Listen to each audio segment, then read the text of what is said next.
حضور یہ آخری سوال ہے جو مستورات کی طرف سے آیا ہے. جی جی. کیا ایک گناہگار انسان کے نیک ہونے کے امکان ہو سکتے ہیں؟ اس کے لیے کیا عمل اختیار کرنے ضروری ہیں؟ یہ میرا پچھلا خطبہ تھا، اسی موضوع پہ تھا. قرآن کریم میں اللہ تعالیٰ فرماتا ہے کہ اللہ تعالیٰ ہی غفور الرحیم ہے، جو چاہے تو تمام گناہ بخش سکتا ہے. کوئی فکر کی بات ہی نہیں، ہر گناہ بخشا جا سکتا ہے، مگر شرط یہ ہے کہ اللہ تعالیٰ کی طرف جھکو، اس سے مدد مانگو اور پچھلے گناہوں سے توبہ کرو.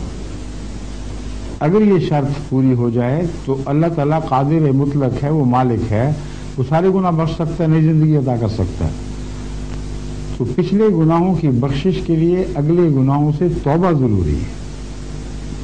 یہ نہیں ہو سکتا کہ آج گندگی سے منہ ہٹایا، کل پھر اسی گندگی میں منہ مار دیا، وہ پھر زہر کام کرے گا اپنا.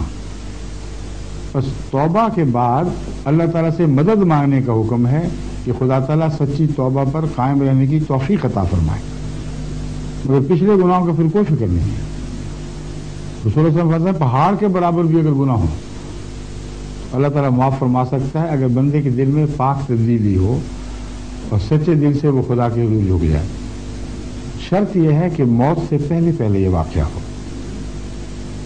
موت آ کھڑی ہو سر پر، پھر کوئی توفہ نہیں. ٹھیک ہے، یہ آخری سوال تھا.